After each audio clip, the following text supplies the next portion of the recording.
बरेली में bulldozer action की जो आज शुरू हो गया। बरेली में जिसने भड़काया, जिसने हिंसा के लिए उकसाया, वो मौलाना तौकीर रजा सलाखों के पीछे है। लेकिन तौकीर रजा के कहने पर जिन लोगों ने उस दंगे की चिंगारी को आग लगाई, उन सब की अवैध संपत्तियों को चिन्हित कर लिया गया और आज तौकीर रजा और उसके करीबियों की संपत्ति पर बुलडोजर एक्शन की शुरुआत हो गई। फोर्स तैनात की गई है। यहां लोग इस एक्शन का विरोध कर रहे थे। अब बहुत से लोग इस बुलडोजर एक्शन पर सवाल उठा रहे हैं। आज महाभारत में सवाल यही पूछ रही हूं कि उपद्रव करोगे तो क्या हश्र होना चाहिए? आज आप ही तय करिए, आप ही बताइए, क्योंकि बरेली में बुलडोजर शुरू हो गया है। लेकिन महाभारत में आज आपको बताना चाहती हूं कि जो लोग इसका बचाव कर रहे हैं वो जरा ये भी समझे कि पूरी प्लानिंग क्या थी।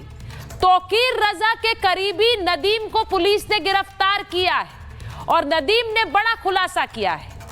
नदीम क्या कह रहा है? ये नदीम जो तौकीर रजा का करीबी है, इसको गिरफ्तार किया। इसने कहा कि भीड़ जुटाकर रसूख दिखाना चाह रहा था तौकीर रजा, राजनीतिक दलों को दम दिखाना चाहता था तौकीर रजा, मुसलमानों का एक रहनुमा बनने की चाहत थी। अब 1.5 साल से वो किसी तरह की भीड़ जुटा नहीं पा रहा था।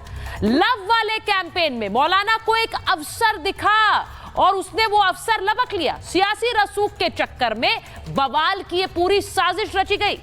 मौलाना की चिट्ठी को लेकर नदीम ने राज खोले। उसने बताया कि प्रदर्शन रद्द करने को लेकर पुलिस से उसकी बात हुई। मौलाना से रायशुमारी कर एक पत्र पुलिस को सौंपा गया, लेकिन पत्र पर लियाकत के नाम से तौकीर नाराज था। इसके बाद तौकीर ने शांति वाले पत्र को फर्जी कहने शुरू कर दिया। अब आप सोचिए, इसके बाद उसने लोगों से कहा, इजाजत नहीं मिली, लेकिन तब भी तौकीर रजा ने लोगों से वहां जुटने के लिए कहा। लोग पहुंच गए, लेकिन तौकीर रजा नहीं पहुंचा। और इसीलिए आज आपको बता रही हूं कि ये पूरी प्लानिंग का खुलासा वही कर रहा है जो तौकीर रजा का करीबी है। आज महाभारत में इस सब को सुनने के बाद भी क्या आप कहेंगे कि ये सब कुछ जो कार्रवाई हो रही है बरेली में वो ऐसे ही हो रही है? वो जो कार्रवाई हो रही है वो बेगुनाहों पर हो रही है। आपको ये भी बताती हूं कि तौकीर रजा तो भड़का रहे थे, लेकिन आज एक और मौलाना की भड़काने वाली तकरीर सामने आई है। जरा वो भी आपको बता देती हूं। मौलाना नोमानी, जो कि all India personal law board के, all India Muslim personal law board के वरिष्ठ सदस्य हैं। अब ये मौलाना नोमानी क्या कह रहे हैं, जरा उसे सुन लीजिए। मौलाना नोमानी ने क्या कहा है? मौलाना नोमानी बता रहे हैं कि कैसे अब जिस तरह की सत्ता है उसके खिलाफ आवाज उठानी पड़ेगी। कानपुर में मौलाना ने तब्दीली के लिए उकसाया है। तब्दीली की ख्वाहिश के बावजूद देरी क्यों हो रही है, वो लोगों से पूछ रहे थे। वो कहते हैं कि अब तक इसके लिए कोई मॉडल क्यों नहीं बना है, यानी तब्दीली के लिए, सत्ता परिवर्तन की बात कर रहे हैं। लोग ज्यादा समय तक तमाशा नहीं देख सकते हैं। एक वक्त आता है जब एक चिंगारी भड़कती है। ये मौलाना नुमानी कह रहे हैं और कह रहे हैं कि फिर आवाम सीधे मैदान में कूद जाती है, गोलियां खाकर मरते हैं, बम से उड़ाए जाते हैं, जेल भी जाते हैं, लेकिन आवाम पीछे नहीं हटती है। ये कह रहे हैं मौलाना नुमानी। अब आप सोचिए, आवाम को ये सब बर्दाश्त है, लेकिन वो स्टेटस नहीं जो इस वक्त मौजूद है। अब मैं सवाल पूछ रही हूं, क्या मौलाना नुमानी का इशारा तख्ता पलट की ओर है? क्या वो ये कह रहे हैं कि लोग तख्ता पलट चाहते हैं और उसके लिए वो गोलियां भी खा लेंगे, जेल की सलाखों के पीछे भी चले जाएंगे? क्या 2027 चुनाव को लेकर मुसलमानों को संदेश दे रहे हैं मौलाना नुमानी? आज मैं पूछ रही हूं महाभारत में। एक रिपोर्ट पहले देख लीजिए, उसके बाद मेरे मेहमान जुड़ रहे हैं। बरेली के अंदर मौलाना भूल गया कि शासन किसका है।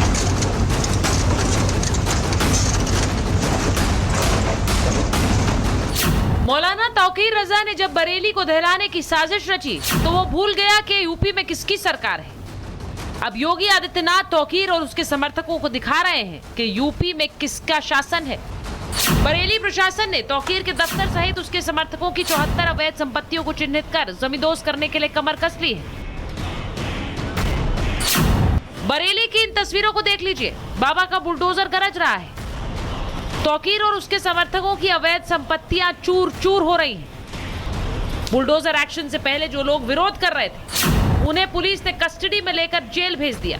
इलाके में भारी फोर्स की तैनाती की गई है। देखिए जिस तरह से छतों पर भी देखिए तमाम इस समय निगरानी जो है पुलिसकर्मी रखे हुए हैं, क्योंकि ऐसे हिंसाग्रस्त इलाकों में भारी संख्या में पुलिस बल की तैनाती इसीलिए ताकि माहौल ना बिगड़े। अगर बुलडोजर एक्शन यहां पर हो रहा है तो कहीं ऐसा ना हो कि कुछ लोग ऐसे हों जो लोग हिंसा में शामिल रहे, जिन्हें इस बात की तकलीफ हो, यहाँ पर देखिए कुछ कदम ना उठाएं। इसीलिए ऐसे असामाजिक तत्वों से भी देखिए कैसे निपटा जाए इसकी भी यहाँ पर तैयारी है।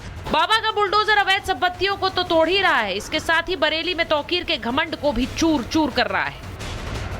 बुलडोजर की एक एक गर्जना तौकीर और उसके समर्थकों को याद दिला रही है कि यूपी में बाबा का शासन है। जो भी अवैध निर्माण यहाँ पर किया गया तौकीर रजा के करीबियों की तरफ से, उस पर अब देखिए एक्शन ये लगातार किया जा रहा है। ये और ऐसे ही कई ऐसे ढांचे मौलाना तौकीर रजा के रिश्तेदार के करीबियों पर ये बुलडोजर एक्शन इस समय, और भी कई ऐसी प्रॉपर्टियां जिन्हें चिन्हित किया जा रहा है, क्योंकि हिंसा की प्लानिंग कैसे बनाई गई, कैसे आखिर बरेली को देखिए हिंसा की आग में झोंका गया, उन सब देखिए पहलुओं पर यहाँ पर जांच की जा रही है। बरेली में एक तरफ तौकीर और उसके समर्थकों की संपत्तियों पर बुलडोजर चल रहा है तो दूसरी तरफ विपक्षी दल एक तरफा कार्रवाई का राग अलाप रहे हैं। ऐसे नेताओं को बरेली की इन तस्वीरों को भी देख लेना चाहिए, जब लव कैंपेन की आड़ में बरेली में बवाल की साजिश रची गई, पुलिस पर पथराव किया गया, फायरिंग की गई। इतनी बड़ी गलती नहीं है लेकिन सजा बहुत बड़ी हो रही है। आपको अगर कोई चीज़ ऐसा लगता है गैर कानूनी है, अरेस्ट कर सकते थे, उस पर जो है पानी मार सकते थे, वहाँ पर इस तरह से डरवा सकते थे, लेकिन इस तरह से जिस तरह दौड़ा के मारा गया है और जो उनके हाथ में पोस्टर या बैनर था रसूलुल्लाह सल्लल्लाहु अलैहि वसल्लम का, वो गिरा जमीन के ऊपर। मैं सोचता हूँ सरकार को इतनी सख्ती नहीं करनी। जहाँ शांतिप्रिय तौर से लोग प्रोटेस्ट करने आए, पुलिस अगर चाहती तो उनको प्यार से समझा सकती थी, उनकी बात को सुन सकती थी, और ये ना समझाए गए ना बुझाए गए, उन पे लाठीचार्ज कर दी गई, छोटे छोटे बच्चों को पीटा गया, निर्दोष लोगों को जेल भेजा गया। ये इस बात का उदाहरण है कि सरकार धर्म के आधार पर कार्रवाई कर रही है। जो अन्याय हुआ बरेली में, ये अन्याय हमें स्वीकार। जब अपराधियों के घर पे बुलडोजर चलता है तो समाजवादी पार्टी के नेताओं के पेट में दर्द स्वाभाविक तौर पर उठ जाता है, लेकिन इस दर्द की कोई दवा नहीं है। ये दर्द तो और बढ़ेगा, क्योंकि अपराधी आलीशान अट्टालिकाओं पर क्रूर अट्टहास करे, ये स्वीकार नहीं हो सकता है। जो अपराध करेगा वो निस्तानाबूद किया जाएगा, मिट्टी में मिला दिया जाएगा। बरेली में गिरफ्तारियां हुई तो पुलिस कस्टडी में उपद्रवी रहम की भीख मांगते नजर आए। अपनी करतूत के लिए पुलिस प्रशासन और सरकार से माफी मांग रहे हैं, लेकिन अब इस हिंसा के पीछे के मास्टरमाइंड तौकीर रजा की एक एक पोल उसी का सहयोगी नदीम खोल रहा है। तौकीर रजा ने कैसे भीड़ को उकसाने की पूरी साजिश रची, उसका खुलासा हो रहा है, लेकिन इन सब के बीच एक और मौलाना मुस्लिम समाज के लोगों को तब्दीली के लिए उकसा रहे हैं। एक वक्त आता है कि कोई चिंगारी भड़क जाती है और फिर आवाम तंग आमद बजंग आमद का ऐलान करते हुए मैदान में कूद जाते हैं, मारे जाते हैं, गोलियां खाते हैं, बम से उड़ाए जाते हैं, जेलों में ठूसे जाते हैं। लेकिन आवाम एक वक्त आता है कि ये सब बर्दाश्त कर लेते हैं, लेकिन स्टेटस को बर्दाश्त नहीं करते, तब्दीली चाहते हैं। मौलाना Sajjad Nomani All India Muslim personal law board के वरिष्ठ सदस्य हैं और वो सीधे पूछ रहे हैं कि अभी तक बदलाव क्यों नहीं हुआ है, अभी तक स्टेटस क्यों बना हुआ है। क्या ये भड़काऊ तकरीर नहीं है? क्या ऐसी ही तकरीरें लोगों को सड़कों पर आने के लिए मजबूर नहीं करती हैं?